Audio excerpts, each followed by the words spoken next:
Hey up everyone, welcome back to the channel. Today I'm out with Will. Say hi Will. Right. Will's out, we're out with Will doing a PT session. We've just done a 5k run. I didn't get to record that because I weren't running my camera. That would have been a little bit uncomfortable, but we've just come to a rec in Whitstable to do a leg workout. My legs are already knackered, but Will's going to kill them a little bit more. But we're really working hard towards racing season. Obviously we're not racing this year, which is really gutting. It's been a bit of a crap one not to be racing this year, but it gives us a chance to really prepare for next year. And the series that we're looking to race into, which I can't yet announce, is going to require a lot more fitness, a lot more strength, and we're taking it seriously. You know, we're doing this for the long term. The ultimate goal is for us to be at Le Mans one day, and if we can stand on the podium, that would be pretty sick. But yeah, we're here with Will. I'm gonna have a workout, enjoy the time lapse in a bit.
Quick shout out to Mission. They're supplying us with some nice teas and powders that have got, what's it got, Will? Himalayan salts. Himalayan salts. Perfect for rehydration, perfect while working out. Really simple to use. Simply just rip off the packet, get your bottle, chuck it all in, give it a really good shake. Drink's good.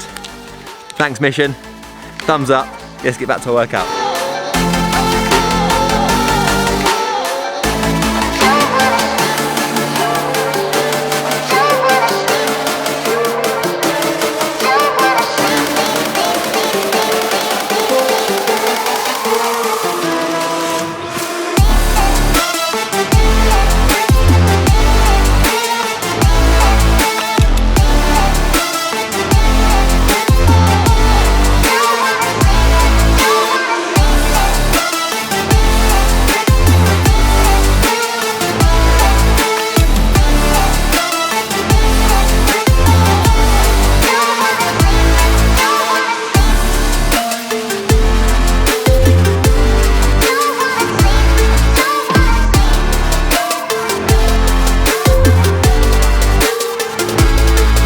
Workout done. That's a workout Will sorted out for the day. Yeah, mega. Thanks Will. See you guys. Yeah, see you in a bit.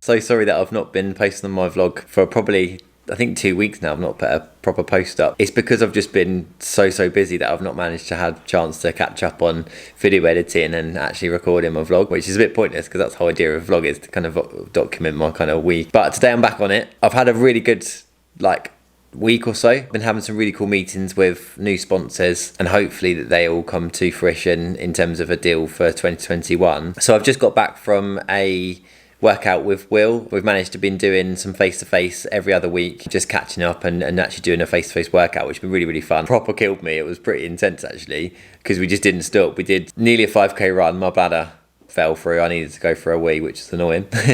Sorry Will, didn't quite get to the 5k, but we was on for a really good pace. The leg workout was fantastic, and we was using some Mission drinks as well to kind of help us through and kind of keep our energy levels up high. Rather than relying on energy drinks, we're actually looking at really healthy alternatives, and I'm going to do a little bit more about Mission later on in another episode, because I think their product's amazing and we're really enjoying their teas, which is great. But today I'm at my kind of impromptu desk today. I'm just at my dining room table in my house, pretty much where I do most of my sponsorship work from. It's quite nice because normally I can take my laptop anywhere and work remotely, which is what I quite enjoy really, is the freedom. But yeah, here today at the desk, doing a couple of recordings. I'm actually meeting with Will later on today to do a Zoom call, which is going to be talking about like a catch up of like where we've come from and where we're at now. I'm taking racing really, really seriously because I want to put myself in the best possible position next year to fight for a championship, both financially, hopefully we'll have the backing to do it, but also from my perspective, I want to be in the healthiest, fittest, most optimal place in my headspace as well to perform at my best. I'm not in racing just for fun. I'm here for the long term, and I want to climb the ladder and I want to get to Le Mans, and the only way to do that is, you know, dedication, preparation, and doing everything I can to make sure that we get there. And yeah, hopefully one day that becomes a thing. And obviously my previous video, I built the Porsche 911 RSR out of Lego, which was really cool. So if you haven't seen it, go back and check that video, because it's quite fun. And yeah, that's my dream race car. That's the car that I want to go to Le Mans in. If someday that happens, it will be fantastic. But if one day I can stand on the podium at Le Mans and kind of put my finger up almost to infertility and just spread that message that I'm there creating awareness and helping people out dealing with infertility issues, then that will be super, super magical. And yeah, so proud. So yesterday was my granddad's 81st birthday, my late granddad. Unfortunately, he's no longer with us. I've mentioned a lot in this vlogs about my granddad and how much I love him and how much he inspires me to be great. He's very much, you know, a family man. He was always about doing the best for his family and making sure that he provides, and he just is a role model, you know. In every way I look up to him. And yeah, I think kind of when I look back on my memories with him about racing, watching my uncle, you know, between my granddad, my dad, my uncle, between all of us, we always used to really enjoy the sport. And I think knowing what he loves for British touring cars, to British GT, right through to Formula One, to think that right now that I'm kind of on this journey to fight for my place at Le Mans one day, I'm sure he'll be really, really proud. But every time I go out in the car, I kind of have this like presence of him around, that he would be sat on the sidelines with his arms behind his back, probably a fag in his hand as well, and you know, just kind of cheering me on and hoping that I do well. And yeah, it keeps me going. You know, I've got on the back of my race suit, actually, I'll have to show you. But I've got doing this for you, Grand, and it's been very much the message from day one. Really, is that, you know, losing him was very sudden, very tragic. He was 75, but he was still quite young in my opinion, still quite fit, always down the shed doing something. And you know, he sadly was taken away from us so suddenly, and none of us know when that time comes. And I don't want to live my life with regret, wondering what if. And I'm so determined now to make my life the most incredible it can be, so that someday I can kind of look back and see what I've achieved, and hope that I can get to exactly where I want to be. But if I don't get there, at least I've given it 100%. And this is what all this vlog's about, really. It's all about giving 100% in everything that I do, both my sponsors, my physical and mental health condition, for the team, for everyone around me that's involved in my motorsport. I want to give everything I can back, so that together we can all achieve amazing things. And yeah, enjoy motorsport for what it is, because motorsport's pretty awesome, right? I'm just about to jump on a call with Will to catch up. Welcome back, everyone, to myself and Will having a brief discussion about what we've been up to and where we've been. As you know from previous episodes, I introduced Will some time ago now, about kind of what our plans are in working together, and why I've now got a sports performance coach who's going to be helping along my way to Le Mans and getting me in much better physical shape. We spent the best part now of 7 weeks together, on a strategy to look at identifying what areas need to improve, how we're going to do it, where we've got to. Will, it's been a lot of fun. I've seen a massive change physically it's really noticeable to see kind of like my body change in such a short space of time. And the program's been really good fun. How's it been for your end? Yeah, good. Yeah, I mean, I can't believe it's been 7 weeks already. I think it's I think might even be week 8 now. Sort of touching in this week, depending when this video goes out. Yeah, it's flown by, and just, I mean, we're going to talk a little bit about kind of what Toby's been up to, but kind of he's been really good at sticking with the workouts, and hopefully kind of feeling the benefit of that already. In such a short period of time. Obviously, a long way to go, but just building the blocks at the moment. Yeah, definitely. And I remember when I did my first week with your program, and I think I did a couple of runs, five days of workout, and I actually think I only had 1 day rest. I don't think I had my 2 days rest, because of run, and I hurt so bad at the end of the week. I was thinking, how am I going to keep this up? But surprisingly, it got much easier quite quickly, where I was kind of conditioning myself from not particularly fit state to actually in a really good. I feel like I'm in much better shape now. Obviously, we've still got loads more work to go to get in this optimal place. But certainly as a starting point, we've really made improvements. So Will and I've got some sort of slides to share that Will's going to talk through about this process and this program. I mean, the whole thing of this is to take racing as seriously as possible for my sponsors, my fans, and everyone that's involved in my racing program, because what I can do off track can really help influence the results I get on track. And results on track is prizes, right? Trophies, champagne, celebrations around all the people and all the team that's involved in this racing program. And the better I perform now in preparation for later on could accelerate my chances at Le Mans someday. And that's the dream ticket. And that's what this is all about. So yeah, Will, if we get the screen loaded Absolutely. up, and we'll have a butchers at what we've been up to. Yeah. Okay. So if you checked out Toby's first video, where we kind of went through the goals that we were trying to achieve, so what we identified that Toby kind of needed to work on, sort of the most kind of key things that he felt he was weak in, really. The first phase that we've been doing is kind of mostly been working on his physical conditioning. So we have touched on a little bit about working to improve his heat tolerance in the car, and also develop psychological skills. But it's something that we're probably going to be working more on when the season is going to be kind of a little bit more upcoming, really. So the main thing we're going to speak about really is just becoming a little bit more physically ready to drive the car. And again, if you haven't checked out that first video, we kind of mentioned and touched on some of the demands that a racing driver does have in the car. So the way we've been working on this is a blended approach of kind of face-to-face online sessions, but then also independent sessions that Toby has been working on. So yeah, we've been working sort of 7 or 8 weeks now. So if you think back 7 or 8 weeks ago, the world was in a very different place to where we are now. So we were solely doing just face-to-face sessions online. We've actually been fortunate now to be able to, with social distancing, do a couple of kind of face-to-face actual physical sessions. It's been really good to actually be able to work Toby. Yeah, it's been nice to get together live as such. But I'll talk you through kind of the way that we're doing it. So I use this piece of software called Trainerize, and this is basically a fitness platform that I'm able to schedule the workouts for Toby to do. So these are the ones that he does independently. So I've worked it out to be something called a 5-day split, which essentially is where over 5 days during the week, Toby works different muscle groups in order to eventually, across the week, work every single, or most of the muscles within the body. So Toby has an app here that he's able to view the training for that day. And then he completes the workout. I can see when he's completed it, and I can see how hard he rated it as well. So that's a really good way I'm able to keep track of how he's doing, and it's been very good so far at following the workouts.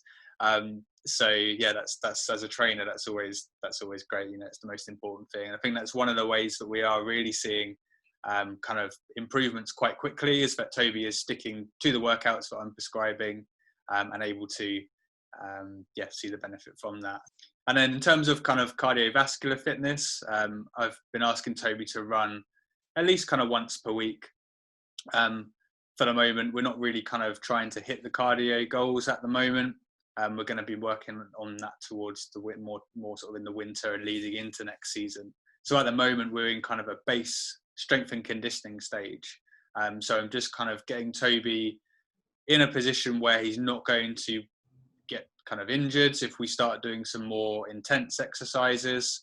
And then also some more exercises that are kind of very specific towards motorsport. So Toby, I think this last couple of weeks I've introduced a couple of kind of more motorsport specific workouts. So for example, you've got the one arm cable row.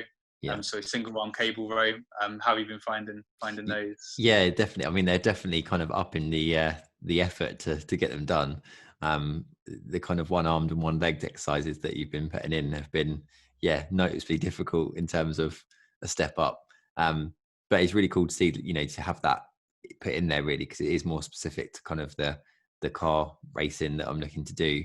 And to see kind of strength and change in that week has been really good. But it's been funny because once you added those in, on top of what I was already doing, I got to a point where I was getting through these workouts and not really aching so much towards it during the week.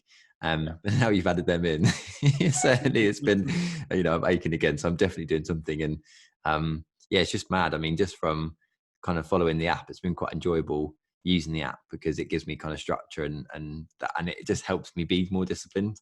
But I've been really surprised actually, just by doing the 5-day split program, that by the time you've sort of worked that area, a couple of days later, you feel pretty good in that area, but obviously you've been working other areas. And then by the time you come full circle to the next week where you start that area again, you feel fully refreshed to get going on it.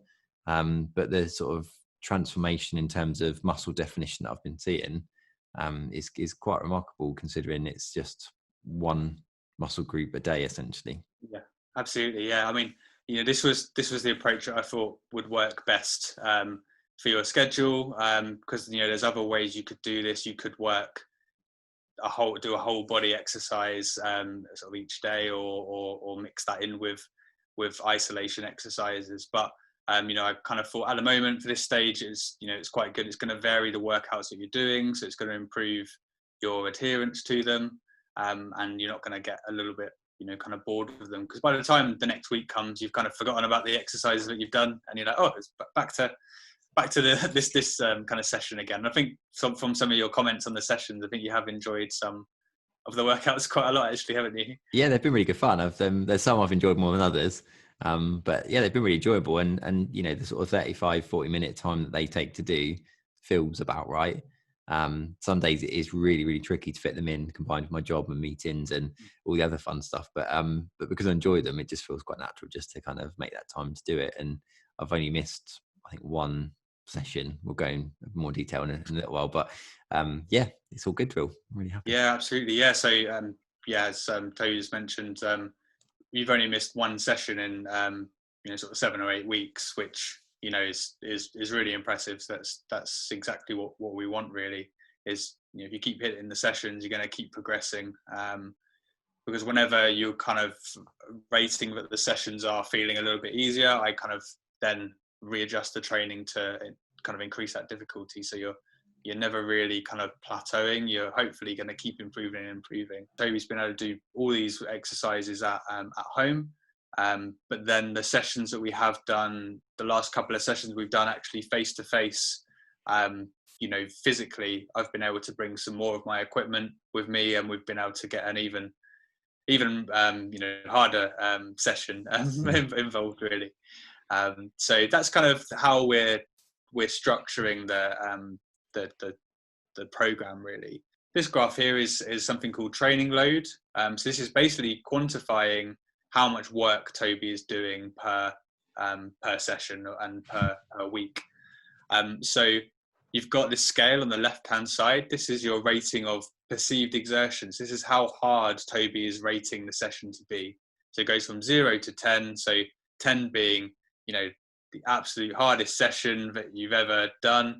and then 0 being rest. So I asked Toby to rate at the end of the session, how hard was that session. This is really good for him to evaluate how his body is feeling, because as a coach as well, I'm monitoring this, so I'm able to see one of the sessions getting easier, but also is the same session over the weeks, is it actually becoming more difficult because he's fatigued?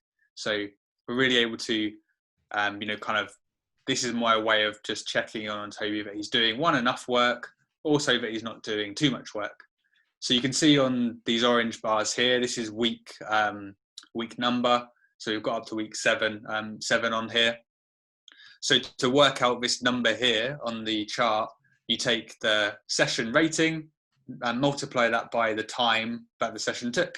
So for example, if you rated it a 5 and it took 10 minutes, which is quite a short workout and an easy workout, but then your score would be 50 for that session.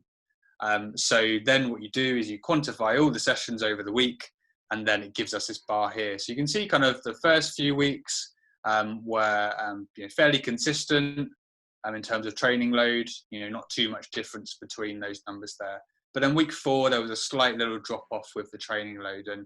And when looking back at the training data, this was because this was the week that Toby missed his one and only workout, and also was not able to perform a run on that week as well. So again, it just kind of is giving me a little picture of over a longer period of time, how his training is going. Then week 5 and week 7 are back up to, kind of the training load for where I want him to be. And again, week 6 is where we weren't able to get a run in that week as well. So yeah, it's kind of giving me more of a longitudinal view of the training that Toby's doing, and I'm able to then keep even more of an eye on what he's doing, really. There's no hiding from Will. I think you've noticed as well, so Toby, some of the exercises, come after week kind of 4, because I reviewed this around week 5 and 6 in terms of the difficulty. I think by week 4 and 5, some of the exercises you were actually feeling they were quite easy. Yeah, it's amazing. So again, that's the time for me to review it and increase that training load a little bit more. And we can then see in sort of week 7 is probably a bit more representative. We're back up to kind of where we want to be. But again, if Toby, decided actually this week I'm not going to do what Will says, and I'm going to do 5 runs this week, in addition to my scheduled strength workouts, I would see on his training load it would be way above all these figures. So that's a warning sign to me that Toby's done too much this week. So either the following week I need to kind of tail back his training slightly to give him time to recover, or just reassess and reaffirm that these are the sessions we're doing this week. So not to do too many extra. So that's kind of the training load. So hopefully that makes a little bit of sense. And then just lastly on here is about the 5 different sessions that we've done. So this is again our session rating, the same scale as we looked at before. The blue lines is the first week that Toby did this session, and then week 6 is the orange. So you can see kind of particularly the legs, core and chest workouts. Toby rated it kind of 1 or 2 points easier in week 6 than in week 1. So this shows that he's getting stronger, even just in those first 6 weeks. The shoulders and core and the back and biceps, obviously you see here, there is not a lot of difference, but with these exercises, I did reduce the rest period quite early on in these sessions, because they were, again, Toby's rating them to be fairly easy quite quickly. So reducing that rest period would make the session harder. So then by week 6, actually, he's rating it just as hard as he was before in the first week. So again, it's just about progressing that along. Yeah. And again, Toby, I don't know if you've got any thoughts on any of the other sessions, or what you've been feeling and experiencing. Yeah, it's quite interesting to see that plotted out on the graph, really, because I can physically feel the difference in terms of when I do these workouts from week 1 to now. It's just amazing how much easier it is to do, but also that I'm requiring less rest periods, because I was taking my full minutes rest on the early doors of these. And then obviously right now I'm doing, rather than a minute rest, I'm doing 30-second rest, and I've actually reduced it to even less on some of them. So, but I think the chest and triceps one's been the most apparent in terms of what I've noticed in terms of it being much, much easier. I remember the first week of the chest and triceps, I couldn't actually finish it. It was brutal. The last set of push-ups on top of everything else, my muscles were so fatigued I couldn't even do like the last 10 push-ups. It was really weird. I couldn't work out. I was like, I can do press-ups, but now I can't. Whereas now I can complete it, and that's even with a shorter rest period. So it's quite remarkable actually, just in those few weeks. It's not actually a lot of time, but by having this kind of structure, the difference we're making straight away is quite apparent. And I'd love to actually get back in last year's race car right now, and just see how I'd feel in the car. I mean, last year's car wasn't particularly physically demanding in terms of G-force and strength, but when you're racing a car for 15, 20 minutes, it is a real workout, and it is, it is pretty good sort of heart rate, and it is quite an effort.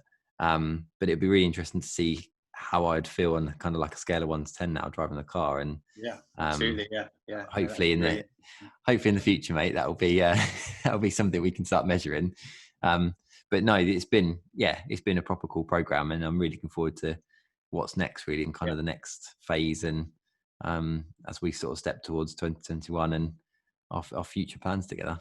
Yeah, absolutely. Yeah, I think even just in terms of just going back to these sessions, the legs workout as well. You're rating it easier, but I think you've mentioned before you're in the first week it was a little bit sort of, you had a little bit of pain whilst you were doing some of the exercises. That's right, yeah. And I think you've mentioned about your job, so maybe you want to just allude a little bit about what's required physically for your for the train driving. Yeah, because the legs was actually quite strange. In my job as a train driver, we've got like a dead man's pedal. There is a more specific term for that, but for the viewers, that's the easiest way to put it. And basically, you just have to press the pedal down with your foot for a long length of time, and you have to keep resetting it when there's an alarm, essentially. But it means that your legs are quite dormant as a train driver, because you can't really move it around, stretch it. You can't really do a lot with your legs, and you're sat maybe 8 hours a day driving a train, and it's taken actually quite a detrimental effect to my legs. I've always had pretty good legs in terms of, I've always played football. I've run before. And actually when I come into this, I was thinking, the legs will be the easiest thing on here. My legs are fine. But actually, once I started doing the workouts, I realized how weak my legs have got. And particularly in the knee joint, because where I'm kind of like a 90-degree leg position all day, it was really apparent how weak it got. And I remember the first session, I was in quite a lot of pain doing the workout, and I couldn't complete the workout. But just doing this strength and conditioning with my legs on those particular workouts, I now can complete the session pain-free. And I've got definition back in my calves. I've got strength back, and my running's improved off the back of it, because now I kind of run with a bit more of a spring, and kind of my pace is a little bit quicker. So it's been good, and that benefits my day job. I'm getting less backaches while sat in the seat at work. So it's not just helping my kind of racing career, it's actually helping my working career. So the benefits are amazing just by doing this. Yeah, absolutely. Yeah. I think that's really important, and that's particularly, this is the reason for this first stage of the program, is you can't just jump straight in and do the really tough technical exercises that are perhaps maybe really specific to motorsport, but you need to kind of provide that foundation to build upon. So by addressing these issues with a little bit of or weakness or mobility issue with in any of the muscles or joints, we're able to then, when we go on to doing more intense exercises, Toby will be a little bit more kind of a little bit more prepared, and his body's able to take those exercises. Otherwise, if you become injured, you're not able to complete exercise, and that's when you're going to go backwards. So really important to set this kind of base stage up and be able to kind of build upon that later down the line. We've got plenty of time. We've got the whole winter to kind of really get in shape for the season. So there's no real need to kind of really rush into it, so it can provide good foundations now. Absolutely, Will, and it's it's just really cool. Like I'm so pleased that we're working towards this. Looking at my resting heart rate, and it was kind of like mid-60s when I started this, and we was getting an average from. I've used the same measuring device to kind of get an average, and it's dropped now well below, and we're kind of like early 50s on average as a resting heart rate. Yeah. I don't know how much that's measured in terms of success for this, but certainly, I've got fitter. I mean, that's surely right. Yeah, absolutely. Yeah, I mean, in terms of the kind of reliability and accuracy of the devices, you can't be 100% sure if you're kind of wrist-based watches, telling the whole story. But you would expect with an increase in cardiovascular fitness to have a reduction in resting heart rate. So you would expect to see that. I think you've been sort of religiously wearing your watch as well. I think a little bit more because I'm actually able to get data on just even steps from Toby. So the data from his watch gets pinged over Can't hide for Will. So I can kind of see. Yeah, there's no hiding. So I'm able to see exactly kind of what's going on really, and it is things like that resting heart rate and with the session ratings, how many steps Toby's doing. And I know me and Toby, we chat pretty much every day, either instant messenger or just via comments on workouts. So it's really important for me to check in on Toby and check if everything's fine. And this is one of the reasons of having a performance coach rather than just kind of doing this yourself, really, because you're able to have somebody who is looking out for your training and tailoring it exactly to you. It's not a one size fits all sort of program, really. And this kind of sets a really good foundation for our future together and where we end up, because what myself and Will have already started speaking about is next year and what we're looking to compete in and where we're looking to go from that point. I'd love to sit and announce right now what we're looking to drive next year. But until everything's all kind of signed, sealed and done, we can't announce those plans yet. But what we're aiming to do is we're aiming to take a big step up in motorsport, which is actually a much bigger step than what most people would consider doing at this stage, because there's a huge ladder in motorsport, and we're trying to leapfrog it in terms of success so that we can get to our end game quicker, but also build reputation along the way as a racing driver and as a team and what we're trying to achieve. But by doing all this now, it sets us up in a really, really good way so that when we get into the higher echelons of GT racing and onto the endurance stuff, which is when your body's under really immense physical strain because you're in the car maybe 2 hours at a time, we've started the work now. We're preparing the work now for then. And it's all towards that end goal. And I know Will's got this ultimate plan for me, and I'm excited to follow that through. But I should have actually done like a before and after picture. Maybe I should do a picture now, and then one maybe in the next few months, because it's really remarkable, the change. Even my posture's changed. I've got an amazing amount of energy now. I'm also working with a nutritionist, which people are aware of, looking at my diet and that kind of stuff. So I'm really building these blocks to be, as we've planned from the start, the most physically and mentally best prepared as I can be, so that we can proper attack a championship, and let's hope we can take some wins and get a series behind us. So we're already kind of building the blocks in terms of what we can do on a testing program. So when Toby has got access to a car for next year, we're able to kind of work on some things like hydration, work on pre-cooling techniques. These are all things that you really need to do at the track with a car, really. So we're kind of, again, in preparation for next season, just getting everything in place now. So it's not just a big rush, when you got the car, when kind of everything is raring to go and the season starts in a couple of weeks and you're like, I need to get fit. We're already on our way there and getting everything in preparation for that. Yeah, and I think that's the thing with racing, isn't it? Is that certainly we spoke before about kind of sports performance coaches at F1 level, and each driver is kind of allocated someone like yourself to have a program and follow that through. And I think at certainly my level, performance coaches have never been considered. And when people get near race season, they think, oh, racing's a couple of weeks away, better go for a run. And it's too late then. That's too late. You've got to do this months in preparation, so that when you get to race season, you can actually start resting your body so that you can get recovery to actually drive at your optimal, rather than being physically tired and then jump in a car. We're doing the work now, so when we're ready to go racing, I'm going to be rested and recovered, but actually in a really good physical shape, to withstand all the forces and the heat and all the fun and adrenaline of motorsport. And that in turn should give me better results. And it is a shame that we're not racing this season, because at least we could test a car at this point, versus test a car a year down the line and see what the differences are psychologically as well, and how I'm feeling.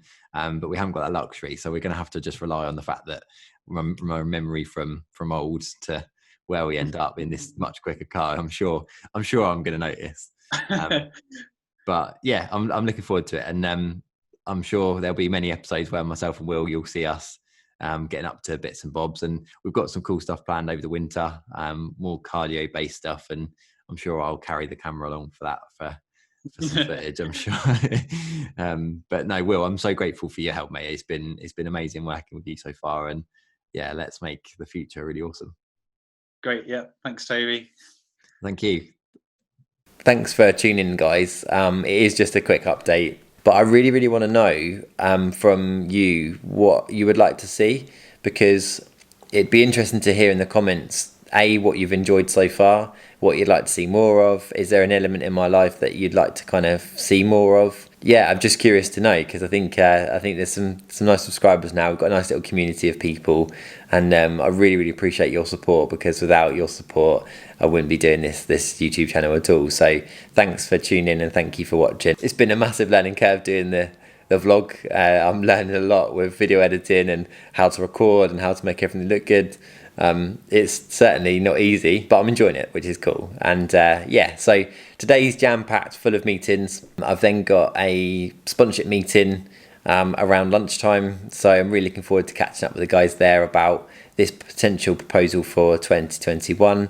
It could actually mean that we race at the end of this year if things go to plan. Fingers crossed. I'd love to get at least a guest round out at some point this year.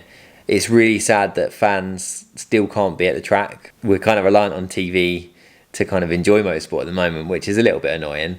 But I hope that will change for 2021. But what it has meant, it's made me look at my motorsport business in a little bit more depth, because I've got to now look at how I can benefit sponsors off track so that they get their return on their investment, so that if we then can't have the guests at the track, I want to be sure that they're getting the full value that they can get. And it for sure it can be done, but a really nice element of sponsorship is the fact that you can have the guests at the track, and there's some really good ROI for having sponsors there and their guests and all the business side to motorsport on the day. But we're working really hard to work around that, and we're racing drivers, right? We're relentlessly good at changing up and doing things fresh, and being excited about new things. So it's not a bad thing. It's only just perhaps a change for the short term in the future.